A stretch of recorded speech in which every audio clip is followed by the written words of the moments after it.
वह सोचने लगी, ये क्या हो गया? मेरे हाथ मांस के शरीर से ऐसी मशीनों का जन्म कैसे हो गया? नमन, मैंने तो तुम्हें तब भी प्यार किया, तुम पर अपनी ममता लुटाई जब तुम्हें मैंने देखा भी नहीं था, जब तुम मेरे पेट में थे। आज मेरे बच्चे मेरे प्यार, मेरी भावनाओं को अत्याचार समझ रहे हैं। सुषमा बस सोचती जा रही थी, कहीं यह मशीनी शिक्षा मेरे बच्चों को स्कूल कॉलेजों से तो नहीं मिली, या फिर ये कोई विज्ञान का नया आविष्कार है जो मनुष्यों को मशीन बनाने में लगा है। अगर ऐसा होता रहा तो कुछ सालों बाद हम जैसे इमोशनल फूल्स सिर्फ वृद्धाश्रमों में दिखेंगे और घरों में रहेंगी। यही मशीनें समाज बदल रहा है, सामाजिक विचारधारा करवट ले रही है, यह तो हम सभी जानते हैं। पर क्या हम ये जानते हैं कि हमारे इस समाज के समानांतर एक और नया समाज भी बन गया है, जिसके अपने नियम और कायदे कानून हैं। यह समाज अपनी मर्जी के मुताबिक चलता है। यह समाज है युवाओं का, किशोरों का। इस so called modern technocrat aware society के पास एक सपोजर तो बहुत ज्यादा है, पर इस एक सपोजर को सकारात्मक दिशा देने वाला कोई नहीं। यह तो हम सभी जानते हैं कि दिशाहीन व्यक्ति अक्सर रास्ता भटक जाता है, पर युवा वर्ग ऐसा नहीं मानता। उनके लिए तो यह एक उन्मुक्त उन्माद से भरपूर उड़ान है, और अगर इन्हें सही दिशा देने की कोशिश करे तो उससे ये लोग कहते हैं इमोशनल अत्याचार है। आपने कभी शांत चुपचाप खड़े गधे को देखा है? आप और हम आजकल बस वैसे ही दिखते हैं। कोई कुछ भी कहे, कितना भी प्रताड़ित करे, बस अपना काम करते जाओ। वो इन बच्चों की भाषा में क्या कहते हैं, जैक ऑफ ऑल। ये है लगभग 40 से 45 साल की सुषमा, जो एक प्राइवेट फर्म में मैनेजर है और साथ ही थोड़ी खिन भी किसी टीवी चैनल की तरह पल भर में बदलती युवाओं की इस सोसाइटी से। उसकी इस तरह की बातों को सुनकर उसके पति संभव ने कहा, क्या हुआ, क्यों इस तरह की बातें कर रही हो? उसने कहा, आपको पता है आज ऑफिस में हमारे साथ काम करने वाले एक लड़के के सिर में बहुत दर्द था। रह रहकर बेचारा बेचैन हो रहा था। मुझसे देखा न गया, इसलिए मैंने उससे कहा कि बेटा, अगर तकलीफ ज्यादा हो रही है तो हाफ डे लेकर घर चले जाओ। इस पर उसने क्या कहा आपको पता है? ओह नो थैंक्स मैम, थोड़ी देर में ठीक हो जाऊंगा। मेरे ख्याल से आप बहुत ही इमोशनल है। सामने इमोशनल कहते हैं और पीठ पीछे इमोशनल फूल है, तो क्या गलत कहा उसने? आपने बात ही ऐसी की कॉलेज से घर आई उनकी 15 साल की बेटी नमिता ने कहा। सुषमा ने कहा, तो क्या तुम्हें भी लगता है कि मैं इमोशनल फूल हूँ? मम्मा, अपने सबऑर्डिनेट से इतना अटैच होने की क्या जरूरत है? उस पर इतनी ममता बरसाओगी तो लोग फूल नहीं तो क्या कूल कहेंगे? और वह हंसते हुए वहाँ से चली गई। सुषमा ने अपने पति से कहा, आपको नहीं लगता कि जनरेशन गैप आज गैप न होकर कोई खाया कुआं बन गई है? अगर इतनी आर्द्रता, इतने संवेदनशील हम नहीं रहे तो एक दिन मशीन बन जाएंगे। मुझे तो कभी कभी सोचकर घबराहट होने लगती है कि हमारे बच्चे सुरक्षित तो हैं न। हमेशा की ही तरह सुषमा के पति ने उसके कंधे पर एक सांत्वना भरा हाथ रखा और कहा, छोड़ो ये सब बातें, सब कुछ ठीक है, सब कुछ ठीक ही है। सुषमा का मन बेचैन था, इस बात को मानने को तैयार न था। उसके मन में किसी बड़ी अनहोनी की आशंका थी। यह सब सोचते हुए उसे ख्याल आया कि उसके 18 साल के बेटे नमन का आज टेस्ट था। पेपर कैसा हुआ यह पूछने के लिए उसने उसके कमरे की ओर रुख किया। सुषमा ने कमरे का दरवाजा खटखटाया। सुषमा ने कहा, नमन बेटा, पेपर कैसा हुआ? नमन ने उल्टा ही जवाब दिया, कैसा क्या हुआ, अच्छा ही हुआ। मम्मा, आपके जनरेशन की यही तो प्रॉब्लम है कि आप हर चीज को लेकर इमोशनल हैं। अब टेस्ट एग्जाम्स ये कोई इमोशनल होने वाली चीज है क्या? आप इतने से टेस्ट के बारे में किसी फिल्मी माँ की तरह पूछने क्यों आ जाती हैं? इस पर सुषमा ने कहा, बेटा, माँ का प्यार क्या अब सिर्फ फिल्मों और टीवी तक ही सीमित हो गया है? टीवी के रियलिटी शो में किसी प्रतिस्पर्धी के हारने पर, उसे रोता बिलखता देखने पर तुम्हें भी रोना आ जाता है, पर घर में माँ अगर भावुक हो जाए तो? नमन ने बात बीच में काटते हुए चिढ़कर कहा, मम्मा, यू आर इम्पॉसिबल। क्या इमोशनल अत्याचार है यार? भावनाएं भी अत्याचार कर सकती हैं। सुषमा ने कहा, बेटा प्रैक्टिकल होना अच्छी बात है, पर असंवेदनशील होना चिंताजनक है। आज तुम लोग असंवेदनशील होते जा रहे हो। मम्मा, ऐसा आपको लगता है, पर दुनिया आपके समय जैसी नहीं रही। मुझे भी आगे चलकर मल्टीनेशनल्स में काम करना है, करियर बनाना है, पैसा कमाना है।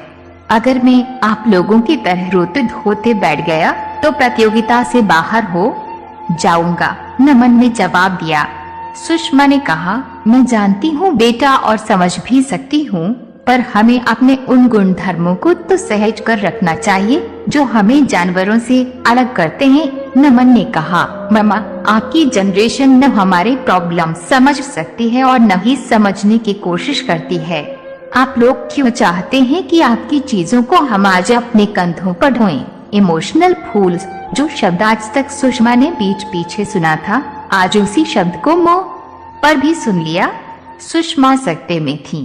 वह कॉफी का मग उठाए छत पर चली गई। शायद कुछ समय सिर्फ अपनी भावनाओं के साथ बिताना चाहती थी, जिसे अभी अभी उसके बेटे ने मूर्ख खताबरा साबित कर दिया था। वह सोचने लगी, ये क्या हो गया? मेरे हाथ मांस के शरीर से ऐसी मशीनों का जन्म कैसे हो गया? नमन, मैंने तो तुम्हें तब भी प्यार किया, तुम पर अपनी ममता लुटाई जब तुम्हें मैंने देखा भी नहीं था, जब तुम मेरे पेट में थे। आज मेरे बच्चे मेरे प्यार, मेरी भावनाओं को अत्याचार समझ रहे हैं। सुषमा बस सोचती जा रही थी, कहीं यह मशीनी शिक्षा मेरे बच्चों को स्कूल कॉलेजों से तो नहीं मिली, या फिर ये कोई विज्ञान का नया आविष्कार है जो मनुष्यों को मशीन बनाने में लगा है। अगर ऐसा होता रहा तो कुछ सालों बाद हम जैसे इमोशनल फूल्स सिर्फ वृद्धाश्रमों में दिखेंगे और घरों में रहेंगी यही मशीनें। आज सुषमा को विज्ञान की रीजनिंग पावर पर गुस्सा आ रहा था। वह सोच रही थी कि विज्ञान ने हर चीज का कारण बता दिया है और ये भी बता दिया है कि बिना कारण के कोई भी चीज नहीं होती है। अगर कोई रो रहा है या फिर खुश है तो विज्ञान झट से बता देगा कि इसके पीछे कौन सा केमिकल रिएक्शन काम कर रहा है। विज्ञान हम इंसानों को बख्श क्यों नहीं देता? कितने अच्छे दिन थे वो जब इंसानों की भावनाओं की नमी उनके चेहरे पर भी झलकती थी और आंखों से बहती भी थी। तब लोग इन आंसुओं का सम्मान भी करते थे। मम्मा, मम्मा, क्या सोच रही हो? नमिता ने अपनी मम्मा के अतीत प्रवास पर रोक लगाई। मम्मा, आपकी कॉफी तो ठंडी हो गई, सुषमा ने जवाब दिया। हाँ, बिल्कुल तुम लोगों की ही तरह तुम भी तो कितने ठंडे हो गए हो। भावनाओं की गर्माहट बिल्कुल खत्म हो गई है। नमिता ने कहा, छोड़ो न मम्मा, मैंने आपकी और नमन भैया की बातें सुनी हैं। कब तक आप ऐसे कुढ़ते रहोगे और हमारी पीढ़ी को कोसते रहोगे? सुषमा ने अपनी बेटी का हाथ अपने हाथ में लिया और कहा, बेटा, मैं क्यों कोसूंगी? इस नई पीढ़ी को जन्म हमने ही तो दिया है, ये हमारी अपनी है। मैं तो बस तुम दोनों को प्यार, विश्वास, संयम, सहजता, सरलता के उस समंदर में ले जाना चाहती हूँ जिससे हमारी पीढ़ी तरबतर है। नमिता बोली, मम्मा, ये नॉवेल वाले डायलॉग्स बस करो। आप क्यों नहीं समझती कि आज दुनिया बदल गई है? उसके बाद बीच में काटते हुए सुषमा ने कहा, कितनी बदल गई है बताओ? ऐसा क्या बदलाव आया है इन 20 सालों में? कुछ नहीं बदला नमू, तुम लोगों ने खुद को बदल दिया है। अपने आप को विचारों से, नैतिक अनैतिक के ज्ञान से, समाज से काट दिया है। तुम लोग आज सेल्फ सेंटर्ड हो गए हो, जिम्मेदारियों से कतराते हो, उन्मुक्त रहना चाहते हो, पर ये नहीं जानते उन्मुक्ता में उन्माद नहीं होता। हमारे वक्त काम की जगह पर प्रोफेशनलिज्म तो था ही, पर साथ ही इमोशनलिज्म भी था। अगर किसी की तरक्की होती तो हम सब खुश होते, और अगर किसी को कोई दुख है या मुश्किल है तो हम सब मिलकर उसकी मदद करते। आपकी कोई भी दलील मुझे कन्विंस नहीं कर पा रही है मम्मा, नमिता ने कहा। अगर हम अपने कलीग की तरक्की से खुश और उसके दुखों पर रोते रहे तो हम तरक्की कैसे करेंगे? सुषमा ने कहा, तुम लोगों को आज खुद की सफलता से ज्यादा विश्वास दूसरों की असफलता पर है। अपनी काबिलियत से ज्यादा विश्वास दूसरों की नाकाबिलियत पर है। नमिता बोली, ओह मम्मा, बस करो, बात कहां से कहां पहुंच गई। मुझे लगता है आप स्ट्रेस में हैं और गंभीर रूप से किसी मानसिक बीमारी की शिकार होती जा रही हैं। हम कल ही किसी अच्छे मनोवैज्ञानिक के पास जाएंगे। इतना कहकर नमिता तो वहाँ से चली गई, पर सुषमा यह सब समझ ही नहीं पा रही थी। उसे ऐसा लग रहा था मानो भूतकाल और वर्तमान में कोई तालमेल ही नहीं रहा। वह अपनी ठंडी कॉफी लिए नीचे उतर आई। अगली सुबह सुषमा नाश्ते के टेबल पर अनमने ढंग से बैठी हुई थी। उसके मन का द्वंद्व उसके चेहरे पर साफ नजर आ रहा था। सुषमा कुछ सोच रही थी, कहीं मैं ही तो गलत नहीं, कहीं नमन और नमिता की सोच सही तो नहीं। तभी सुषमा के पति ने आकर उसके हाथ पर हाथ रखा। संभव ने कहा, क्या हुआ सुषमा, तुम इतनी बेचैन क्यों हो? तभी नमिता अंदर से तैयार होकर एक बैग हाथ में लिए हुए बाहर आई। मैं अपने दोस्तों के साथ गोवा जा रही हूँ, उसने कहा।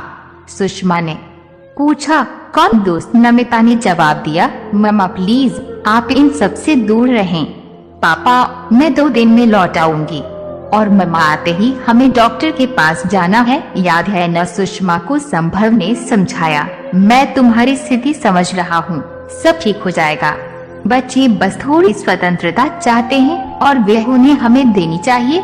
सुषमा ने सहमति तो जताई, पर वे अब भी बेचैन थी। देखते ही देखते 2 दिन बीत गए और दरवाजे पर दस्तक हुई।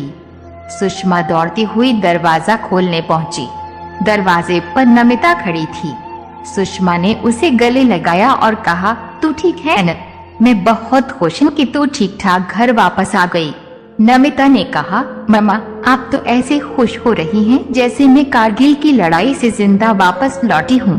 संभव ने सुषमा से कहा, देखा सुषमा, कुछ नहीं हुआ, हमें अपने बच्चों पर विश्वास करना चाहिए। हाँ, मैं मानता हूँ कि हमें उनकी फिक्र है, पर इन सब चीजों को किसी राक्षस की भांति डरावना मत बनाओ जिससे बच्चे डरते फिरे। सुषमा इस बार पूरे मन से सहमत थी। तभी बाहर से नमन आया, जो बहुत डिस्टर्ब लग रहा था। वह सीधा अपने कमरे की ओर गया। सुषमा ने पीछे से आवाज भी लगाई, पर वे अनसुना कर निकल गया। नमन को इतना टेंशन में देख सभी उसके पीछे चल पड़े। सभी नमन को दरवाजा खोलने के लिए कह रहे थे। काफी देर तक जब दरवाजा न खुला तो संभव ने दरवाजा तोड़ दिया। नमन कमरे के एक कोने में ब्लेड लेकर बैठा था। सुषमा को समझ में आ गया कि वे क्या करना चाहता है। सुषमा ने मौके की नजाकत समझी और नमन को लेकर छत पर गई। काफी देर तक नमन चुपचाप अपनी माँ को पकड़कर बैठा रहा। तभी नमिता भी वहाँ आई। उसने पानी का गिलास नमन को दिया। नमन को उसका मन कचोट रहा था। बिना किसी के पूछे ही उसने बताना शुरू किया, मम्मा मैं जीना नहीं चाहता। आपको पता है इंजीनियरिंग में मेरा सिलेक्शन नहीं हुआ, मैं प्रवेश परीक्षा में फेल हो गया। सुषमा ने कहा, बेटा बस इसी बात का मुझे हमेशा डर लग रहा था। मुझे पता था तुम ऐसा ही कुछ करोगे। किसी परीक्षा की सफलता, बस यही वजह है तुम्हारे जीने की। तुम जानते हो जीवन कितना खूबसूरत है और आज इतनी छोटी सी वजह से तुम उसे ही खत्म करने चले थे। नमन आश्चर्यचकित था। उसने कहा, मम्मा आप नाराज नहीं हैं। मुझे लगा आपको बुरा लगेगा। आपने और पापा ने मेरी ट्यूशन्स पर कितना खर्च किया था। आपकी अपेक्षाएं थी।